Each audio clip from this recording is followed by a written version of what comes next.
नमस्कार, स्वागत है आपका इंडिया वॉइस पर। मैं हूं आपके साथ स्वीटी दीक्षित। बुलेटिन की शुरुआत करेंगे अहम जानकारियों के साथ। रामनवमी से शुरू हुई बिहार के मुख्यमंत्री नीतीश कुमार के गृह जिले नालंदा और सासाराम में हिंसा और आगजनी को देखते हुए धारा 144 लागू कर दी गई है। इसके साथ ही इंटरनेट सेवा बंद कर दी गई है। इससे पहले नवरात्रि विसर्जन जुलूस के दौरान शुक्रवार को हिंसा के बाद बिहार के सासाराम में अगले आदेश तक इंटरनेट बंद कर दी गई है, ताकि शरारती तत्व अफवाह फैला हिंसा की आग को और बढ़ा नहीं कर पाए। वहीं बिहार में शुरू हुई इस हिंसा पर सियासत भी शुरू हो गई है, जिसमें बीजेपी के प्रदेश अध्यक्ष सम्राट चौधरी ने एंट्री करते हुए बिहार सरकार पर तंज कसा। वहीं बिहार के मुख्यमंत्री नीतीश कुमार ने भी इस मामले में जांच के आदेश दे दिए हैं। आपको बता दें कि हिंसक झड़पों के बीच कई लोग अब पलायन करने को मजबूर हो गए हैं। और हम लोगों ने बड़ा उत्साह के साथ कार्यक्रम बनाने का तय किया था, लेकिन दुर्भाग्य है कि बिहार की सरकार अब सुरक्षा भी नहीं दे सकती है। बिहार में 144 लगा दिया जिस जगह पर कार्यक्रम हमारे होने थे। और आदरणीय गृह मंत्री देश के आदरणीय अमित शाह जी को आना था कार्यक्रम के लिए, तो वो आज आ ही रहे पटना। लेकिन दुर्भाग्य है कि हमको कार्यक्रम रद्द करने पड़ रहे हैं, क्योंकि हमारे लोगों पे बम चल रहे हैं, हमारे लोगों की सुरक्षा नहीं हो रही है, हमारे कार्यक्रम की व्यवस्था की सुरक्षा नहीं है। और जब सरकार 144 लगा कर रखेगी तो हम कार्यक्रम कैसे कर सकते हैं? तो इसलिए हम लोगों ने, पूरी पार्टी ने तय किया कि हम इस कार्यक्रम को स्थगित करेंगे। लेकिन नीतीश कुमार जी को बड़ा स्पष्ट बता देना चाहते हैं कि सम्राट अशोक हमारे आराध्य थे, हैं और रहेंगे। देखिए, अभी जो कल परसों जिस तरह से राज्य की सरकार और खास के मुख्यमंत्री जी पहले दावा करते थे कि बिहार में तनाव नहीं है, अब किस तरह से तनाव राज्य के दो बड़े प्रमुख शहर में सासाराम और बिहार शरीफ, जो मुख्यमंत्री जी का गृह जिला है, अब किस रूप में तनाव वहां हुआ है। ऐसा नहीं कि कोई अचानक से कोई घटना हो गई जिसकी जानकारी प्रशासन को नहीं थी। रामनवमी के अवसर पे हर साल जुलूस लोग निकालते ही है, सबको मालूम था, प्रशासन के लोगों को मालूम था। उसके बावजूद कुछ छिटपुट घटना हुई। ऐसी घटना के बाद परिणति होती है तनाव के रूप में। पूरे तौर पे यह प्रदेश प्रशासन की विफलता है। राज्य सरकार का ऐसा नहीं, ये सब कुछ नहीं। जब भी आए हैं या जो केंद्र राज्य सरकार की जिम्मेवारी है वो सब करती है, वो सब बात नहीं। अब आप अपने मर्जी से अपना काम करते हैं, कोई बात नहीं, वो सरकारी चीज तो है नहीं। लेकिन कोई भी करते हैं तो उसमें कोई केंद्र सरकार के नहीं, कभी नहीं। हमेशा हम लोग इन सब चीजों का सबका ध्यान रखते हैं। अब वो लोग ध्यान न रखें वो अलग बात है, लेकिन हम लोग सब लोगों का ध्यान रखते हैं। और कहीं से नहीं, सरकार की तरफ से होता कोई दिक्कत नहीं। लेकिन आश्रित का अपना किए होंगे, कोई और कारण होगा, ये हमको नहीं पता है। आ काहे के लिए रहे वो जाने, आप नहीं आए हैं तो वो जाने, लेकिन राज्य सरकार की तरफ से हर तरह का ये रहता है। डॉक्टर राम सागर बीजेपी प्रवक्ता हमारे साथ जुड़ चुके हैं। ये क्या तस्वीरें बिहार से देखने को मिल रही है? क्योंकि देखिए, इन तस्वीरों के कारण सासाराम में जैसे हालात बनाए गए हैं, गृह मंत्री का दौरा भी रद्द हो चुका है। दौरा तो ये इनकी सोची समझी साजिश थी। ये नीतीश कुमार जी को मैं अभी सुन रहा था, ये कह रहे हैं कि हमने सारी व्यवस्था, अरे आप सारी व्यवस्था करते। नित्यानंद राय जी वहां के एडमिनिस्ट्रेशन से कहे कि जितना कहिएगा तो सीआरपीएफ को मैं प्रोवाइड कर दूंगा, लेकिन इन लोगों ने इस बात को नहीं माना। और मेरा तो साफ साफ मानना है कि ये सिर्फ 2 जगहों पर ही दंगा क्यों, जहां जहां उनके कार्यक्रम लगे हुए थे उसके इर्द गिर्द ही दंगा क्यों? तो ये मेरा मानना है कि ये या आम जनों के बीच जो आम चर्चा है बिहार में, ये लोग बातचीत के क्रम में कह रहे हैं कि कहीं ये सरकार प्रायोजित या सरकारी पार्टियों के द्वारा प्रायोजित दंगा तो नहीं है कि अमित शाह जी के आने से ही इन लोगों का हार कांपता है। पता नहीं कि बेचैनी क्यों छा जाती है इन लोगों के बीच। अरे अमित शाह जी आते हैं तो बिहार के लिए ही आते हैं, और बिहार को कुछ देने की ही बात होती है। केंद्र सरकार के द्वारा दिए गए जो सहयोग है उसी पर ये इनका योजना चलता है। और ये तो कटोरा मॉडल बना करके रखे हैं अपना बजट भी, तो बगैर केंद्र सरकार के मदद से थोड़े हो सकता है। और कहीं पर भी मैं आपके चैनल के माध्यम से मैं बिहार वासियों से अपील करना चाहता हूं कि सभी समुदाय के लोग शांति बना करके रखें, क्योंकि किसी का भी अगर जनधन का भी नुकसान होता है तो वो भारत का नुकसान होता है। किसी के समुदाय के लोगों पर चोट पहुंचती है तो वो भारत माता पर चोट पहुंचता है। इस भाव से लोग सोचें और सारे दलों से मैं अपील करूंगा कि निकल करके सारे दल, समाज सेवी संस्था, धार्मिक नेता, सारे लोग मिलकर करके सहयोग करें और शांति बनाने में सहयोग कर करके शांति स्थापित करें, क्योंकि शांति से ही विकास संभव है।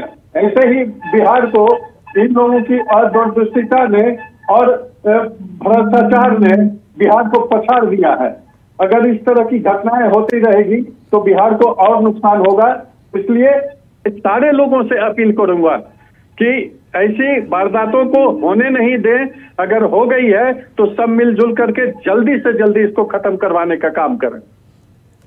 जी राम सागर जी, देखिए हमारे साथ आरजेडी से जुड़ चुके हैं चितरंजन गगन। देखिए ये तस्वीर जो है किस तरीके से विचलित करने वाली तस्वीर बिहार के सासाराम से, नालंदा से सामने आ रही है, इस पे आपका क्या कुछ कहना है?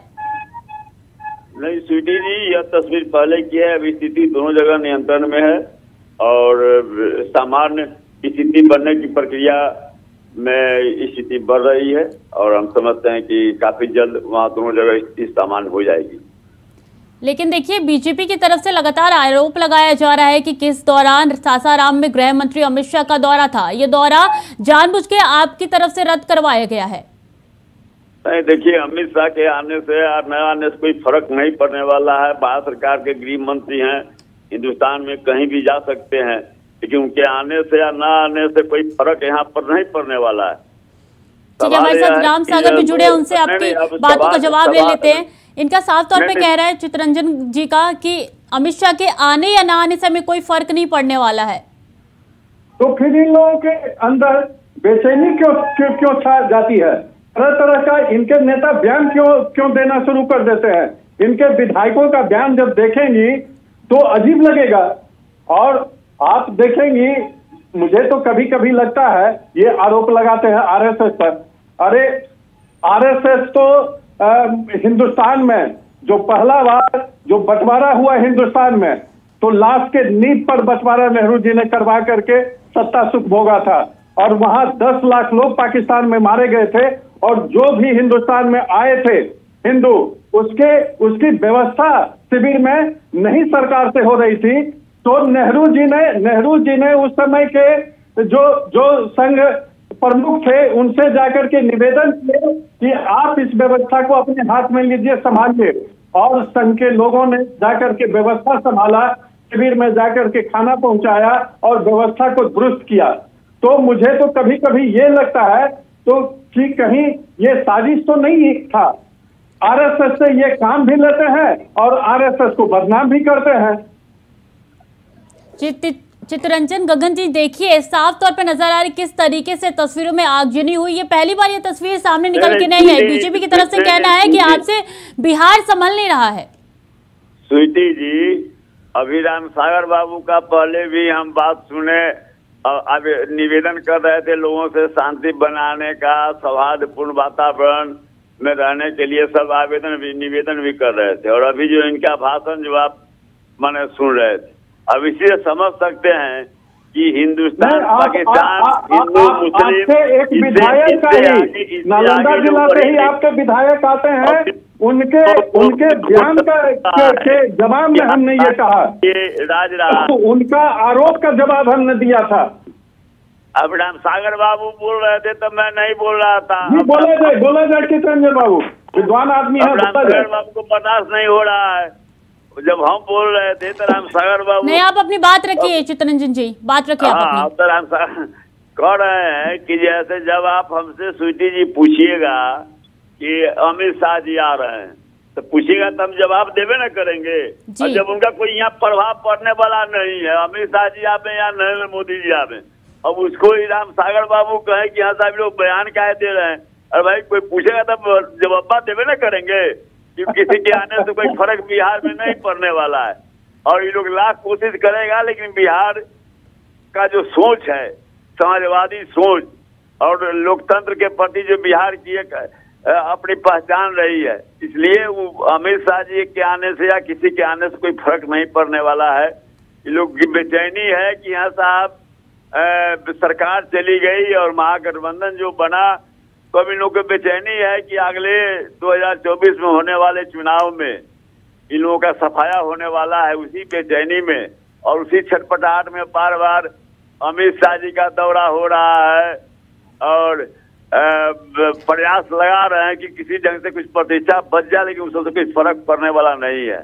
ठीक है, राम सागर जी हमारे साथ लगातार बने हुए, इनका साफ तौर पे कहना है कि आप लोगों में बेचैनी है कि 2024 में आपके हाथ से सत्ता जाने वाली और किस तरीके से बिहार का गठबंधन टूटा है, इसी वजह से आप लोगों में बेचैनी है। इस वजह से अमित शाह गृह मंत्री लगातार दौरा कर रहे हैं बिहार का, क्या कुछ कहना आपका इस पे? अच्छा, चितरंजन बाबू को भी पता है कि अमित शाह के बिना दौरे का ही जो अभी बिहार में विधानसभा का उपचुनाव हुआ, उसमें ये लोग बुरी तरीके से हारे हैं, सरकार से अलग होने के बाद हारे हैं। और जनता ने ये दिखा दिया है, ये गोपालगंज हारे, ये कुढ़नी जदयू हारा, गोपालगंज राजद हारी। कहेंगे कि मोकामा तो हम जीते, अब तो मोकामा टेक्निकल है, वो 37,000 से जीतता था, वो 16,000 पर पटका गया है, वहां भी आपका चला गया है सारा वोटर। अब आप लोगों के पास कोई उपाय नहीं है, आप सारे महागठबंधन के लोग रहेंगे भी, तब भी आप चुनाव हारेंगे ही। और 25 में हमारी सरकार बनने जा रही है। छटपटाहट तो आप लोगों के अंदर ये है कि रामपुर और आजमगढ़ का चुनाव परिणाम देख करके आप लोगों को लगता है कि अब तो मुस्लिम आजाद भी इन लोगों को दे रहे हैं, क्योंकि वो वहां का दोनों आबादी रामपुर और आजमगढ़ का दोनों में मुस्लिम और जादवों की आबादी है 70%, और तब भी वहां चुनाव जीत जाती है भाजपा।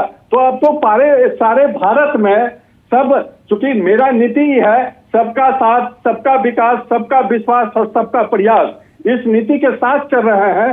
और डेवलपमेंट और डिलीवरी ये हमारा मूल मंत्र है। हमने डेवलपमेंट किया है, हमने डिलीवरी दिया है जनता को, इसलिए जनता हमारे साथ आ खड़ी होती है। लाख ये लोग षड्यंत्र कर लें, लाख ये लोग उलट पुलट करके बोल लें, इससे कोई फर्क नहीं पड़ने वाला है। बीजेपी की सरकार 25 में या जब भी 24 के बाद चुनाव हो, 25 से पहले चुनाव होना तय है, क्योंकि इनका गठबंधन भी टूटेगा 25 से पहले। डॉक्टर राम सागर सिंह और चितरंजन गगन जी, आप दोनों का बहुत बहुत धन्यवाद इंडिया वॉइस के साथ जुड़ने के लिए और अपनी बातें रखने के लिए। तो देखिए किस तरीके से ये तस्वीरें साफ तौर पर नजर आ रही है, किस तरीके से सासाराम हो, नालंदा हो, दोनों जगहों में लगातार आगजनी और पत्थरबाजी हो रही है। वक्त हो चला है छोटी सी ब्रेक का, ब्रेक के उस पार आपको दिखाएंगे कि आगरा के मंटौला में किस तरीके से भीषण आग लगी है। ब्रेक के बाद एक बार फिर से स्वागत है आपका। रुक करेंगे बड़ी खबर की और आगरा के मंटौला में लगी भीषण आग, केमिकल के गोदाम में लगी आग। घनी बस्ती में है केमिकल का गोदाम, आग देख घरों से बाहर निकले लोग, मौके पर नहीं पहुंची है फायर ब्रिगेड की टीम।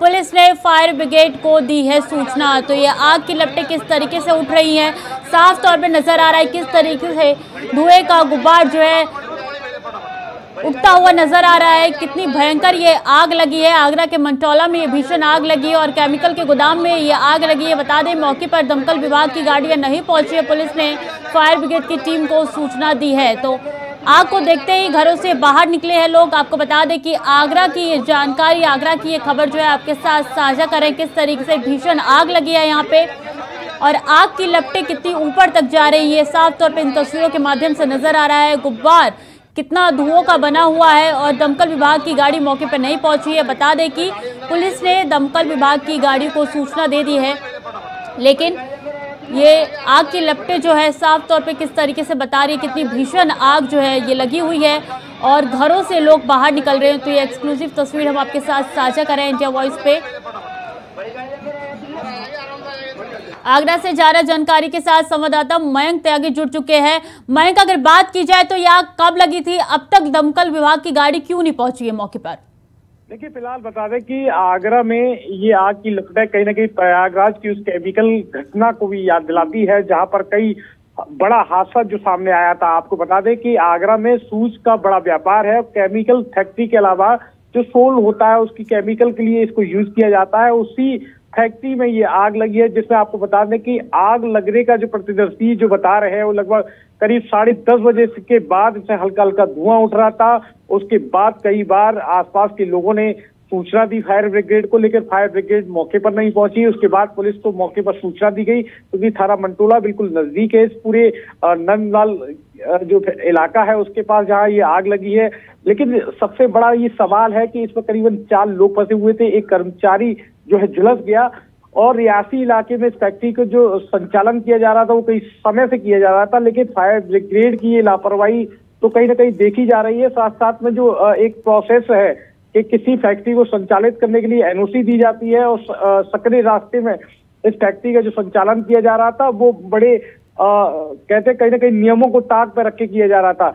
लेकिन तस्वीरों की अब की बात की जाए तो लगभग पुलिस और फायर ब्रिगेड की मदद से 4 लोग जो उसमें आग में फंसे हुए थे उनको बाहर निकाल लिया गया, आग पर काबू पा लिया गया है। लेकिन कहीं ना कहीं बड़े सवाल जो है फायर ब्रिगेड और तमाम उन अधिकारियों के ऊपर खड़े होते हैं कि आखिरकार इस रियासी इलाके में इस फैक्ट्री का संचालन किया जा रहा है। वही प्रत्यक्षदर्शियों का बताया गया कि जब आग की लपटें बढ़ी तो केमिकल से आग का बढ़ावा इतना तेज था कि आसपास के मकानों को पुलिस को खाली कराना पड़ा। जी, आग लगने का कारण क्या बताया जा रहा है? अब तक कितने रुपए का नुकसान हो चुका है इस आग लगने के कारण? देखिए, मैं आपको बता दूं कि आगरा क्योंकि सूज के लिए माना जाता है, सूज का जो मैन्युफैक्चरिंग है आगरा में बहुत ज्यादा होता है, तो इस फैक्ट्री का जो कार्य बताया जा रहा था केमिकल को लेकर जो कि सोल पर केमिकल किया जाता है उसी फैक्ट्री में ये आग लगी है। कहीं ना कहीं पुलिस और तमाम जो अधिकारी शॉर्ट सर्किट बता रहे हैं, लेकिन कुछ केमिकल से रिसाव के चलते ये आग सामने आई है, यही कारण स्पष्ट बताया जा रहा है, जिसमें एक कर्मचारी झुलस गया और पुलिस की देखा जाए तो कार्यप्रणाली के बाद लगभग 4 लोगों की जान बचाई जा सकती है, जो कि दूसरे मकान में आग से बचने के लिए छिप गए थे। जी, सबसे जरूरी बात तो ये हो जाती है किस तरीके से नियमों को ताक पे रख के इस तरीके की फैक्ट्री चलाई जाती है और प्रशासन को कानो कान खबर भी नहीं होती है। देखिए, मैं आपको बता दूं कि कहीं ना कहीं आगरा की ये कोई पहली फैक्ट्री नहीं है जो कि रियासी इलाके में बनी हुई है। आगरा में जगह जगह इस तरह की फैक्ट्रियों का संचालन किया जा रहा है। सबसे बड़ी बात है कि इन फैक्ट्रियों के संचालन में जब शुरुआत की जाती है तो फायर ब्रिगेड की एनओसी की रिक्वायरमेंट रहती है, लेकिन यहाँ आगरा के अंदर देखा जाए तो दर्जन भर से ज्यादा फैक्ट्री जो है इस तरीके से संचालित हो रही है। और कहीं ना कहीं आगरा में भी पूर्व में भी कई आग लगी है, तो उसको लेके फायर ब्रिगेड ना ही कोई तवज्जो कर पाया है, ना ही इस पर कार्रवाई कर पाया है। तमाम इन फैक्ट्रियों के संचालन पर ये बड़े सवाल उठे दे रहे हैं कि आखिरकार इनको फायर एनओसी क्यों नहीं दी जाती, आखिरकार क्या इस तरह की चीजें हैं जो कि फायर ब्रिगेड इन पर टीम पर कार्रवाई नहीं करती, अधिकारी कार्यवाही नहीं करते। तो तमाम चीजें हैं, क्योंकि केमिकल तमाम ऐसे उत्पाद है कि जो ज्वलनशील होते हैं, जल्दी आग पकड़ लेते हैं। तो इस तरह की घटनाएं आगरा में कोई नई बात नहीं है, इससे पहले भी कई बार हो चुकी है। लेकिन शुक्रगुजार ये है कि प्रत्यक्षदर्शियों का ये मानना है कि लोगों ने आग पर काबू पाने का प्रयास किया और जो लोग थे वो आसपास के घरों को खाली करा दिया गया। अगर इस तरह की घटना या लोग जागरूक नहीं होते तो ये बड़ी घटना आगरा में होती। क्या फैक्ट्री के मालिक के बारे में कुछ पता चल पाया है पुलिस को? आगे की जांच में पुलिस जुटी है या नहीं? देखिए, घटना स्थल की अगर बात की जाए तो कोई सी जुगनू नाम के व्यक्ति ने दूसरे फैक्ट्री संचालन को ये जगह किराए पे दी थी और उसी को लेकर ये सब सारी जानकारी आ रही है। पुलिस इस पूरे मामले में जांच कर रही है, आखिरकार आग कैसे लगी है, इसकी फैक्ट्री का संचालन किस किया जा रहा है। अब आग की घटना को देखते हुए तमाम अधिकारी भी वहाँ पहुंचे हैं, फायर एनओसी और तमाम चीजों की जांच की जाएगी। आखिरकार ये रियासी इलाके में संचालित कैसे की जा रही, तो तमाम इन बिंदुओं पर घटना के बाद जैसे हर बार होता रहा, इस बार भी अधिकारी अपनी टाल मटोल करते हुए इस पर आगे की कार्रवाई करेंगे। जी, बहुत बहुत धन्यवाद आपका तमाम जानकारियों के लिए। किस तरीके से आग लगी ये तस्वीरें साफ तौर पे नजर आ रही है, आग कितनी भयंकर लगी थी फैक्ट्री में।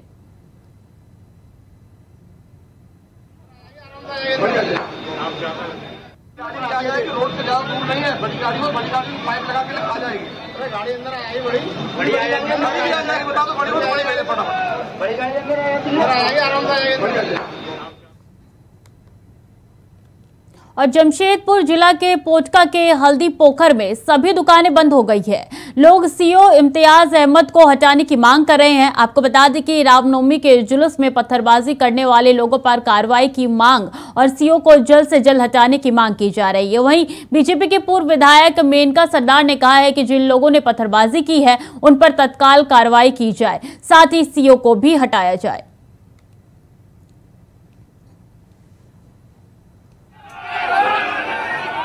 करें, हम लोग यही मांग रखते हैं।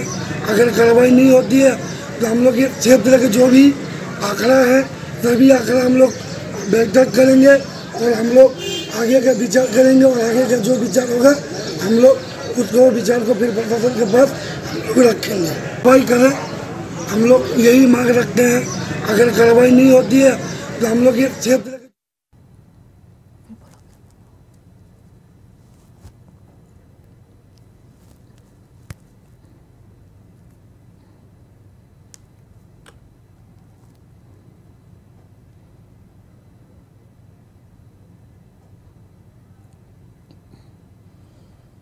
तो सीधे चलेंगे जहां पे बीजेपी प्रेस कॉन्फ्रेंस करी है, क्या कुछ कह रहे हैं आपको सुनवाते हैं।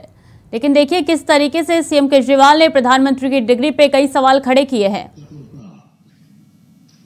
भ्रष्टाचार भी करवाएंगे, लिखेंगे नहीं, लिखवाएंगे दूसरे से ताकि मिटे ना दूसरा।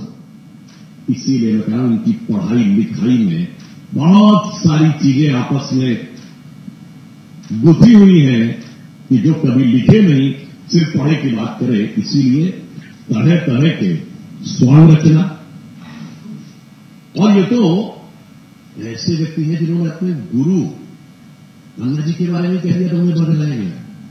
तो गुरु नहीं है, गुरु घंटाल है। ये स्वांग रचने वाले हैं, इनको क्या क्या संज्ञा दी जाए नटवर नाम है। क्यों यह बात मैं विनम्रता से बर्बरता से कहता हूं।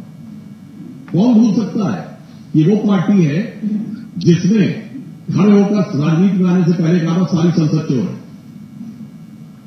ये वो पार्टी है जो टोपी लगा के आते थे कि मुझे चाहिए जन लोकपाल। कहां गई यार वो टोपी? जनता को पहना दी। चलिए दिल्ली में कहते थे पूर्ण राज्य का दर्जा नहीं है, 1 साल हो गया पंजाब में।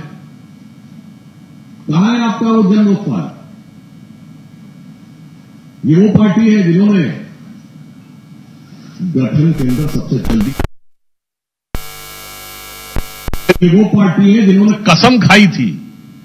आपको याद हो अगर पुरानी फिल्मों में कई बार होता था ना कि जो विलेन भी होता था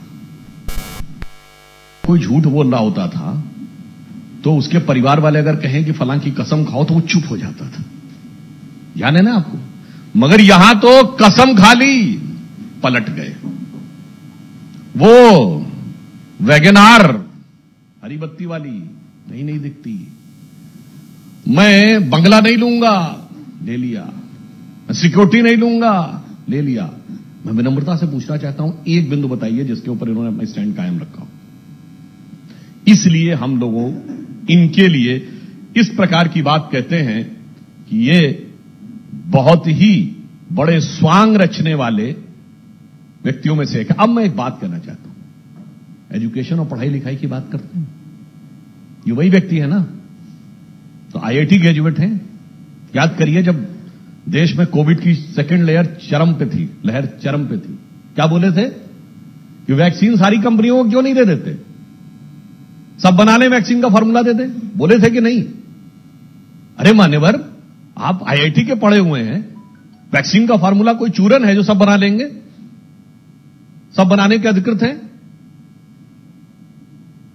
अगर ऐसा ही होता तो उसी समय में अमेरिका जैसे देश ने पैरासिटामोल भारत से आयात की है। पैरासिटामोल जैसी फंडामेंटल तो वो आराम से मंगा सकते थे।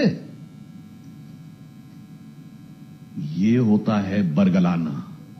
ये वो पार्टी है जिसने अप्रैल 2021 में आकर, पढ़े लिखे होने की बात करते हैं ना, ये कहा कि बच्चों का वैक्सीन हमने विदेश भेज दिया, जबकि अप्रैल 2021 तक भारत तो क्या दुनिया में बच्चों का कोई वैक्सीन नहीं बना था। और किस मुद्दे के ऊपर? क्योंकि मेयर्स कॉन्फ्रेंस में चीफ मिनिस्टर के रूप में जाना चाहते थे। ऐसा नहीं है, ये पढ़े लिखे, जरूरत से ज्यादा पढ़े लिखे हैं। जिसे हम लोगों की तरफ एक कहा जाता है ना कि कुछ लोग ऐसे होते हैं ज्यादा पढ़ लिख जाएं तो वो प्रबुद्ध मूड हो जाते हैं। कहावत होते हैं ना, ज्यादा सयाना कौवा, आप अपने आप समझ सकते हैं। मैं किसी के प्रति शाब्दिक न लिया जाए, इसको मैं केवल इस दृष्टि से कह रहा हूं कि इसका अर्थ क्या है। बहुत समझदार हैं, बहुत चतुराई के साथ, बहुत चालाकी के साथ राजनीति को किस ढंग से निम्नता पर ले जाने का यह प्रयास कर रहे हैं। इस कारण से हम लोगों के मन में इस विषय पर आक्रोश है और हम साफ यह पूछना चाहते हैं कि केजरीवाल जी, आप इधर उधर की बात मत करिए। आप ये बताइए कि आप देश के इतिहास की पहली पार्टी हैं जिनके मंत्रियों ने जेल से रहकर सरकार चलाई है। 7 लोगों के मंत्रिमंडल में 2 लोग जेल में, और भिन्न भिन्न आरोपों में पिछले 8-10 वर्षों में कितने ही मंत्री इनके बर्खास्त हो जेल में जा चुके हैं। और उसके बाद जिस प्रकार के व्यक्तिगत आक्षेप की भाषा आप प्रयोग करते हैं प्रधानमंत्री श्री नरेंद्र मोदी जी के लिए, तो मैं यह पंक्ति कहना चाहूंगा उनके लिए कि ध्यान से सुनिए। बहुत बड़बोले आप होंगे, मगर बड़बोलेपन से कुछ हासिल नहीं होने वाला। बहुत निम्नतम स्तर तक आ रहे हैं, ना उस निम्नता से कुछ हासिल होने वाला। बहुत निर्लज्जता आप दिखा रहे हैं, ना निर्लज्जता से कुछ हासिल होने वाला। रहीमदास का दोहा है, बड़े बड़ाई ना करें, बड़े न बोलें बोल, रहीमन हीरा कब कहे लाख टका मेरा मोल। तो जिसके अंदर श्रेष्ठता, विराटता और योग्यता होती है, वो हीरे की तरह वैसे ही चमकता हुआ दिखाई पड़ता है, जैसे हमारे आदरणीय प्रधानमंत्री श्री नरेंद्र मोदी जी लोगों की आंख के आकर्षण बनके। और ये वो है, इनके लिए क्या युक्ति लागू होती है।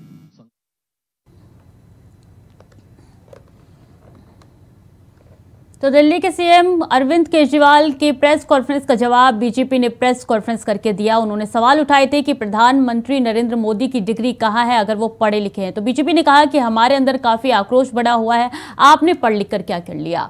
फिलहाल के बुलेटिन में इतना ही। बाकी की खबरों के लिए देखते रहिए इंडिया वॉइस।